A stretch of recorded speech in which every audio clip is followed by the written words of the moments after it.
1절부터 16절 말씀 같이 우리 한 절씩 교독하시겠습니다. 게으른 자는 길에 사자가 있다 거리에 사자가 있다 하느니라. 문짝이 돌저귀를 따라서 도는 것 같이 게으른 자는 침상에서 도느니라. 게으른 자는 그 손을 그릇에 넣고도 입으로 올리기를 괴로워하느니라. 게으른 자는 사리에 맞게 대답하는 사람 7보다 자기를 지혜롭게 여기느니라. 아멘. 얼마 되지 않는 신문기사 하나를 소개하려고 합니다. 9월 10일자 신문에 소개된 기사인데요, 천하 제일 게으름뱅이 대회입니다. 동유럽의 몬테네그로라고 하는 나라가 있는데 그 어느 휴양지에서 열린 대회입니다. 규칙은 간단해요. 모든 걸 침대에서 들어 누워서 해야 됩니다. 먹는 것도, 휴대폰을 보는 것도, 노트북을 하는 것도 다 침대에 누워서만 하는 게 규칙입니다. 다행스럽게 8시간에 10분 정도는 화장실을 다녀올 수 있도록 했습니다. 그것 빼고는 다 들어 누워서 빈둥빈둥 해야 되는 게 규칙입니다.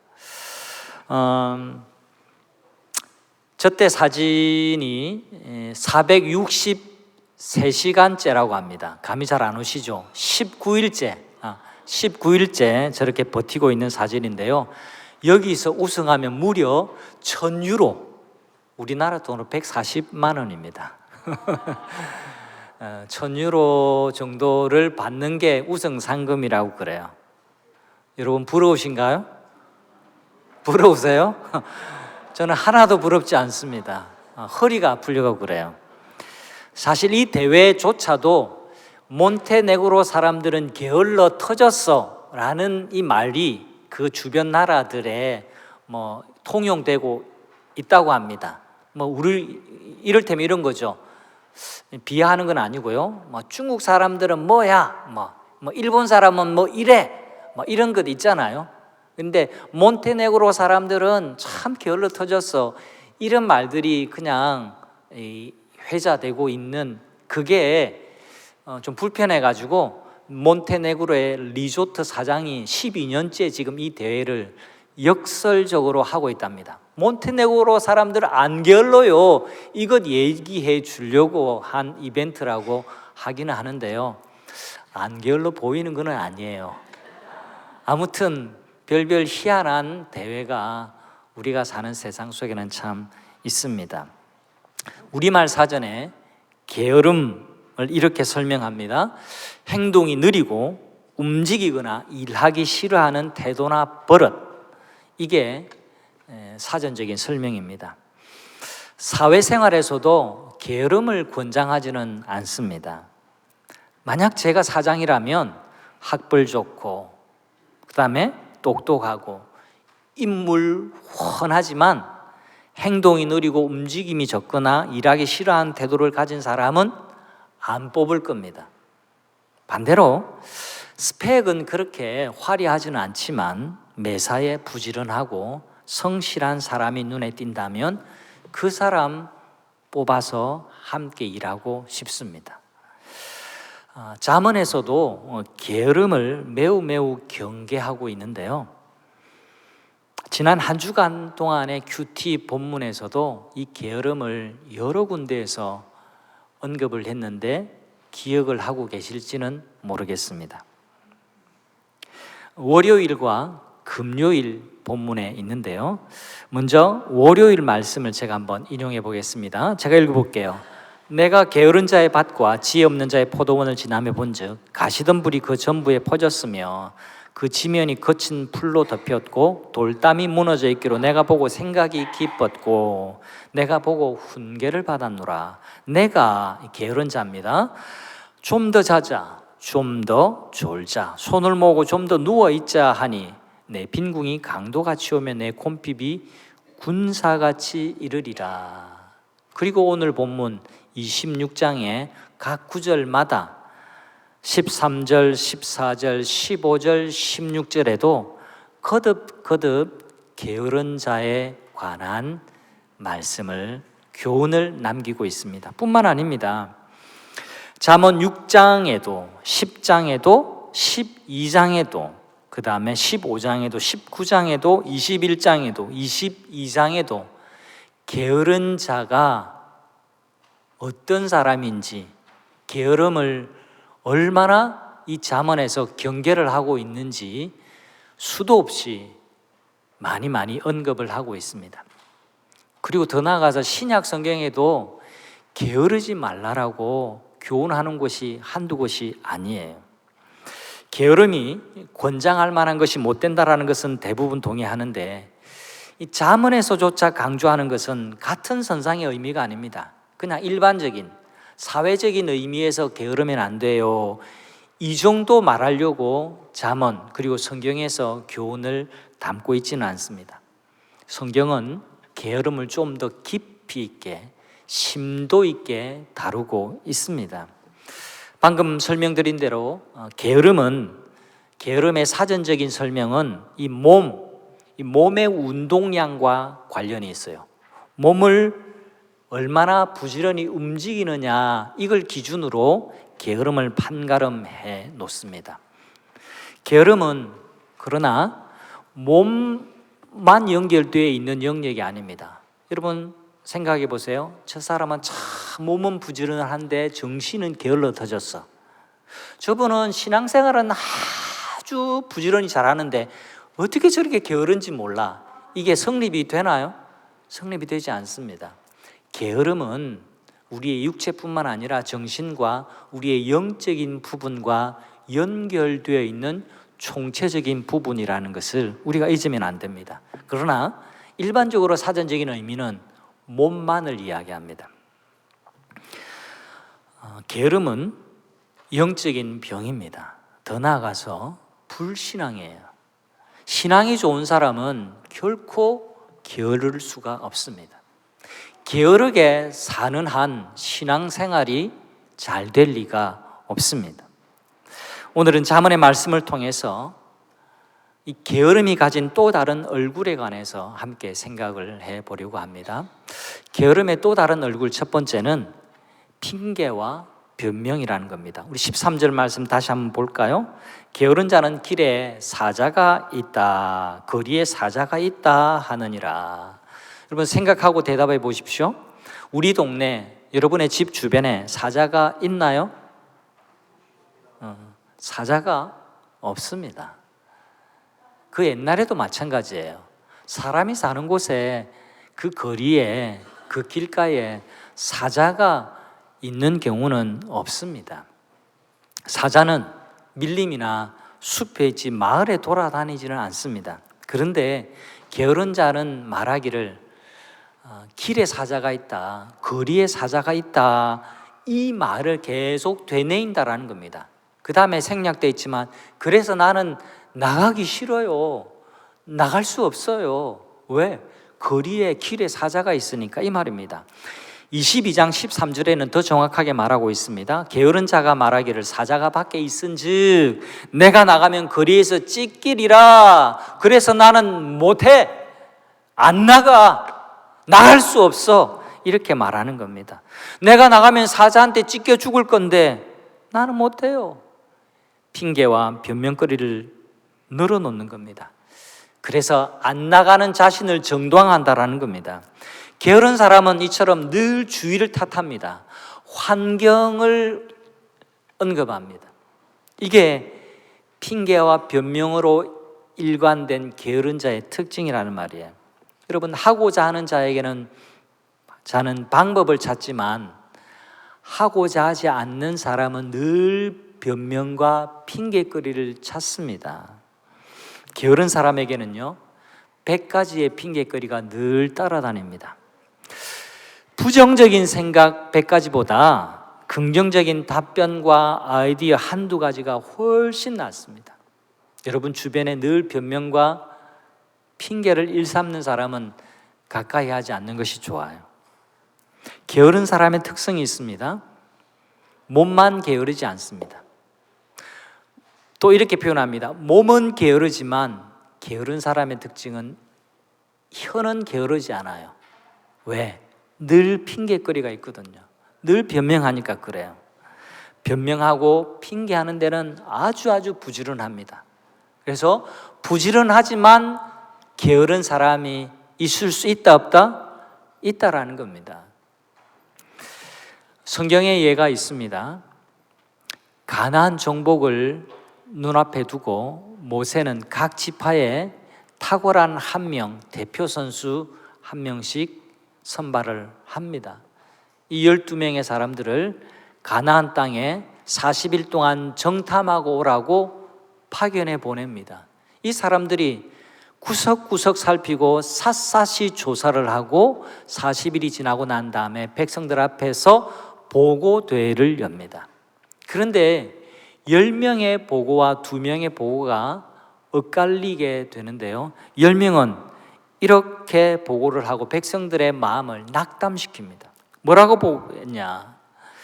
그 땅은 젖과 꿀이 흐르는 아름다운 땅임에는 틀림이 없습니다. 하지만 그 땅의 사람들은 아주 키가 크고 힘이 센 장사들이고 그들과 우리를 비교해 볼 때 우리는 메뚜기에 불과합니다. 그들을 쫓아낸다라고 하는 것은 불가능합니다.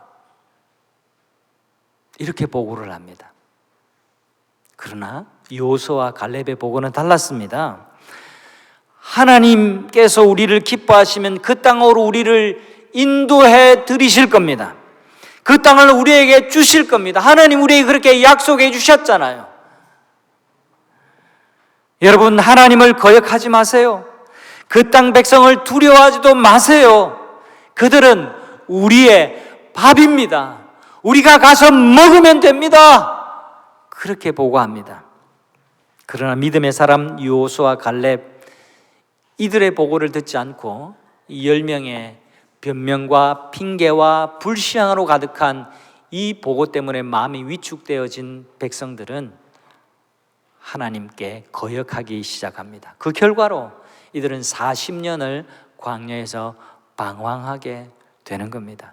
여러분, 게으른 사람은 먹는 열매가 따로 있습니다. 그것은 불신앙의 열매인 것이죠. 성도 여러분, 승리와 축복이 거저 주어지는 법은 없습니다. 그건 신앙이 아니라 미신에 가깝다라는 것을 늘 기억하시기를 바랍니다. 하나님의 약속의 축복은 핑계와 자기 변명에 익숙한 사람이 아니라 언제나 믿음과 용기를 가진 사람의 몫이라는 것 기억하십시오. 핑계와 변명에 익숙해지지 말고 하나님의 말씀에 부지런히 순종하는 성도님들이 다 되시기를 주님의 이름으로 축원합니다. 그래서 오늘부터 게으름의 또 다른 얼굴인 핑계하고 자기 변명하는 이 모습을 털어내는 성도님들이 되시기를 바라요. 두 번째 게으름의 또 다른 얼굴이 있습니다. 그건 변화를 거부하는 겁니다. 14절 말씀 같이 한번 더 읽어볼까요? 읽습니다. 문짝이 돌적이를 따라 도는 것 같이 게으른 자는 침상에서 도느니라. 여러분, 13절, 14절, 15절, 16절 모두가 다 이렇게 그림 언어로 되어 있다는 것, 우리에게 이미지로 아주 강렬하게 우리가 자세히 들여다보면 매우 쉽게 매우 강렬한 이미지로 우리에게 설명해 주고 있다는 점을 꼭 기억하십시오. 주일에 제일 바쁜 양반이 있습니다. 그건 우리 교회의 현관문이에요. 많은 분들이 오갈 때에 문을 열었다 닫고 또 닫았다 열고 또 한 사람 지나가면 또 다른 사람이 문 열고 들어오고 그러는 겁니다. 여러분, 오늘 말씀에 문짝은 아실 테고 돌적이라는 말을 요즘은 잘 쓰지를 못하는데요, 이 돌적이는 이 문짝이 그 기둥에 붙어 있도록 연결해 주는 그 연결고리를 말해요. 쉽게 이야기하면 이 경첩을 이야기하고 돌짝이 힌지, 영어로 말하면 힌지라고 해요. 부속을 힌지라고 그러거든요. 힌지가 있어야 꺾이고 문이 열리고 또 꺾여서 문이 닫히고 그러는 겁니다. 오늘 1부 지나고 2부에만 한 200 몇십 명 될 것 같나요? 제 모르겠습니다. 한 200여 분 보시면 그 문이 얼마나 지금까지 바쁘게 일했겠어요. 그런데 그 힌지, 돌적이를 따라 도는 그 문짝을 보면서 그 돌적이를 보면서 야, 부지런하다 그렇게 말하는 사람은 없습니다. 역설이죠.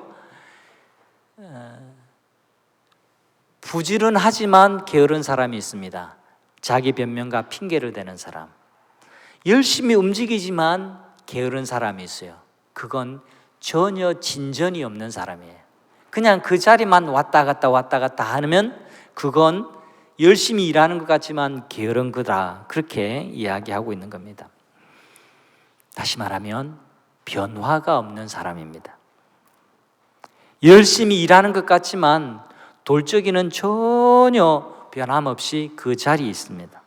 열심히 움직이지만 게으른 사람이 있어요. 다시 말하지만 변화가 없는 사람입니다. 자신의 삶의 지평을 전혀 넓히지 못하는 사람이에요. 늘 그 자리에 있는 거예요. 신앙생활을 해도 진전이 없어요.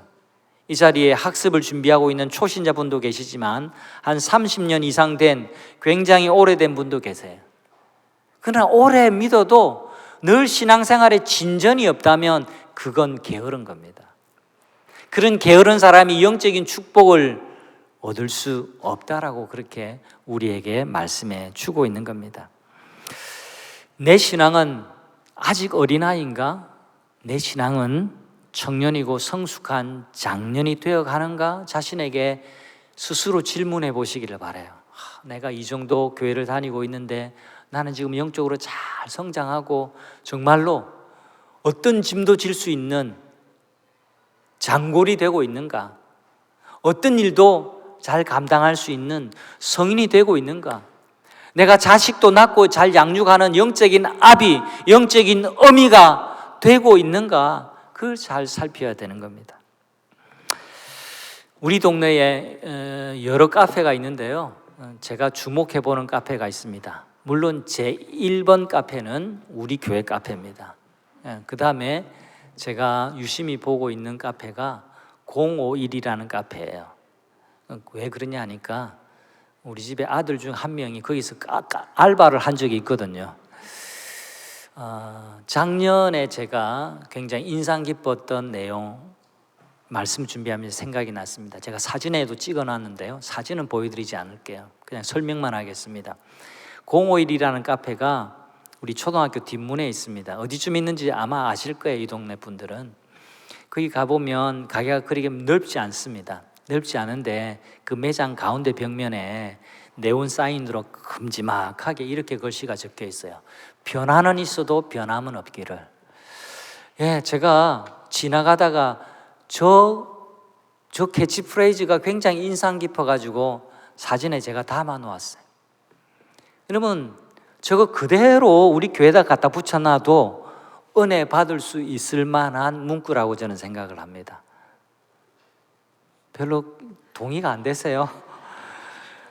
여러분, 이 커피 장사하는 분도 저런 철학을 가지고 있어요. 뭐라고요? 변화는 있어도 변함이 없기를. 변화는 성장이죠. 매장이 더 넓어지고 또 가게가 더 커지고 그 다음에 사업이 더 확장되는 이런 변화는 있어도 변함은 없기를. 초심은 변함이 없고 맛은 변함이 없고 품질은 변함이 없고 그 다음에 정직함은 변함이 없기를. 이걸 경영 철학에 담아 놓았습니다. 커피 파는 곳에도 저런 철학이 있는데, 여러분, 영원한 생명을 얻어서 새로운 삶을 살아가는 성도의 마음에 과연 어떤 캐치프레이즈가 있습니까? 내가 이렇게 살다가 그냥 하나님 주시는 로또 복이나 좀 받고 그냥 내가 이 땅에서 잘 살면 좋겠다, 이런 열망만 가지고 살아서는 안 됩니다, 여러분. 늘 우리 속에 변화가 있어야 됩니다. 살아있는 모든 생명은 변화하고 성장합니다. 여러분, 이 가을이 되었잖아요. 가을에 좀 눈을 활짝 열고 주변을 좀 보세요. 세월이 흘러가는 것만 그냥 보지 마시고 우리 주변에 모든 생명이 있는 것들은 다 변화합니다. 열매를 맺습니다. 성장합니다. 생명이 흘러야 변화가 일어납니다. 말씀이 내 속으로 들어와야 내가 변할 수 있습니다. 당신이 왜 변하지 않는지 아십니까? 하나님의 생명의 말씀을 받아들이지 않기 때문에 그래요. 그냥 돌적이처럼 교회 왔다 갔다 하기 때문에 내 안에 성령의 열매가 맺히지 않는 겁니다. 내 안에 변화가 없는 겁니다. 내 안에 생명의 열매가 맺히지 않는 겁니다. 하나님이 살아계신 것을 느끼지 못하는 겁니다. 성도님들이 설교를 어떻게 듣는지 곰곰이 한번 생각해 보시기를 바라요. 예배를 드릴 때 말씀을 듣는 것은 교양을 쌓는 것이 아닙니다. 여러분의 동의를 구하기 위해서 말씀을 전하는 것이 아닙니다. 영혼이 죽고 사는 문제라는 것을 꼭 기억하시기를 바라요. 먹지 않고는 사는 생명이 없습니다. 말씀은 생명의 양식이에요. 이 생명의 양식을 먹지 않고 여러분이 신앙생활을 하고 산다면 신앙생활 껍데기는 있는데 생명 없는 신앙생활을 하고 있는 겁니다. 명목상의 그리스도인이 점점 되어져 가는 거예요. 살았다 하지만 생명이 없는 존재가 되어 버리는 거예요. 그게 게으름의 얼굴이라는 겁니다. 변화 없음. 열심히 움직이는 것 같기는 한데 전혀 진전이 없음. 오래 신앙생활에서 직분은 받는 것 같기는 한데 전혀 변화가 없는 것. 우리가 주님 앞에 설 때는 네가 목사하고 왔냐? 장로로 있다 왔냐? 그건 묻지 않으십니다. 네가 생명 있는 그리스도인으로 살다가 왔니? 그걸 물으신다라는 것을 모두 기억하시기를 바랍니다. 내 안에 생명의 말씀이 흐르도록 여러분 겸손하게 낮아지는 성도님들이 되시기를 바랍니다. 여러분 물이 흐르는 걸 보세요. 물은 항상 높은 곳에서 낮은 곳으로 흐릅니다. 은혜도 마찬가지입니다. 내가 변할 준비가 되어 있습니다. 주님, 제가 변화를 거부하지 않습니까? 않습니다. 변화는 하되 변함이 없기를 구합니다. 주님, 내게 은혜를 베풀어 주십시오 하고 자신을 겸손하게 낮추는 그 사람에게 하나님의 은혜가 흘러가게 된다는 것을 잊지 마시기를 바랍니다. 생명이 내 안에 흘러 들어오면 그때 비로소 변화가 어렵지 않아요.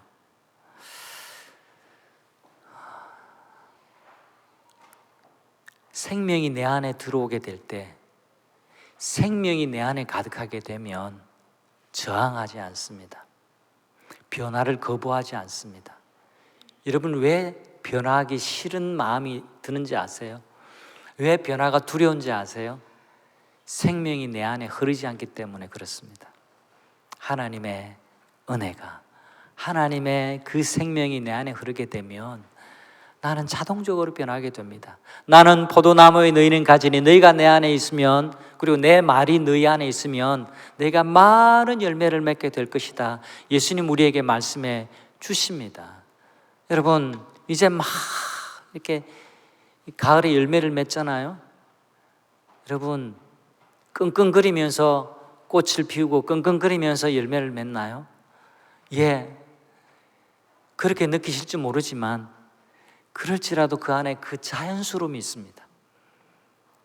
생명이 있으니까 그 생명의 주기에 따라서 꽃을 피우고 잎을 내고 열매를 맺게 하는 거예요. 내가 열매 맺어야지 하고 애쓰고 그렇게 고통하지 않아요. 우리 모두 주님 앞에 붙어 있기만 하면 그 생명이, 그 영원한 생명이 내 속에 흘러서 변화하기 시작하는 겁니다.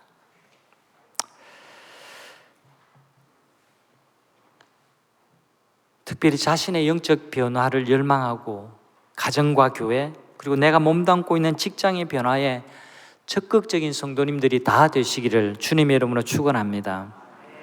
아이고, 이만큼 살았는데 이렇게 살다가 죽을래요?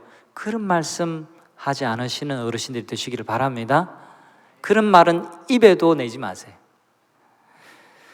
죽을 때까지 배우고 죽을 때까지 성장하고 노력하고 움직이고 꿈꾸면서 살아야 됩니다. 그게 하나님의 백성들의 삶의 태도입니다. 그게 갈렙 같은 삶입니다.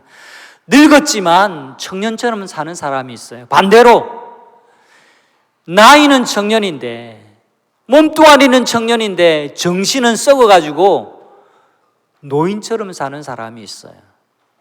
변화를 거부하면 그렇게 되는 겁니다. 영적으로 게으르면 그렇게 되는 거예요. 한 가지 더 게으름의 또 다른 얼굴을 여러분에게 소개합니다. 그건 고집과 교만이에요. 게으른 자는 자신을 가장 지혜롭게 여깁니다. 그래서 고집스럽기가 그지없어요. 그냥 움직임이 적은 것만 거기에 그치는 것이 아닙니다.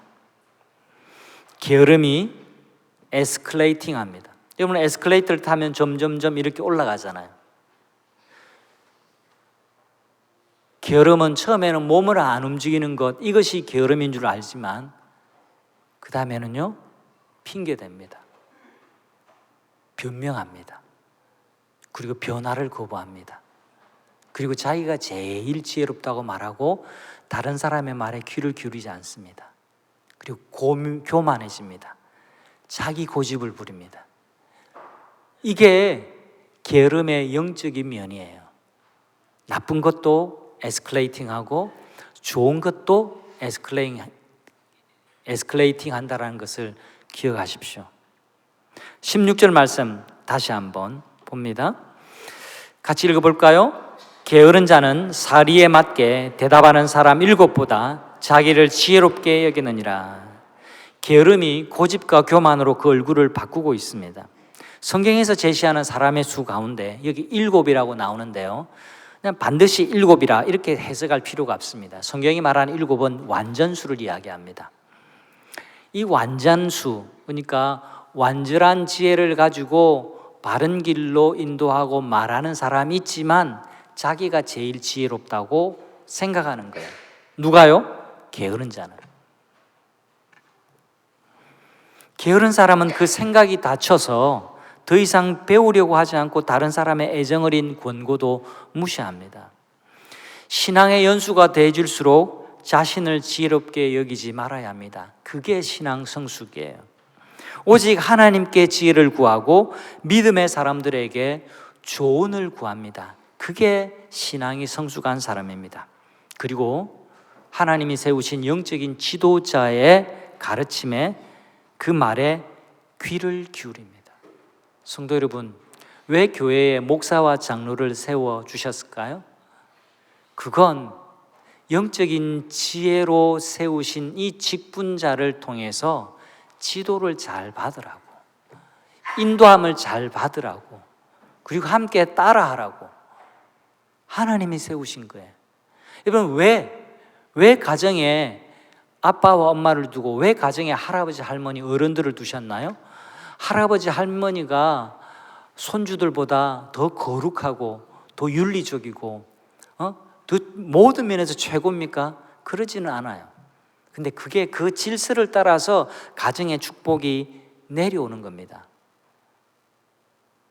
어른들의 지혜를 자녀들이 따라 배울 수 있도록 하나님은 가정이라는 울타리를 우리에게 주신 겁니다. 그래서 우리는 서로 배워야만 합니다. 나 자신이 가장 지혜롭다라고 생각하는 것, 그건 고집이에요. 그건 교만이에요. 목사로서 마음이 참 아플 때가 있습니다. 성도님들이 목사의 권면을 잘 받아들이지 않을 때, 그냥 인간적으로 서운하다 이게 아니라, 그게 아니라 분명한 하나님의 진리 그리고 원리를 거부하는 모습을 볼 때 그게 안타까운 거예요. 그러니까 제가 외면당해서가 그게 안타까운 게 아니라 가슴이 아파요. 왜? 하나님의 말씀의 가르침이 분명한데도 자기 고집, 자기 생각이 옳다라고 그렇게 고집 부릴 때 진리에서 점점 멀어져 가는 거예요.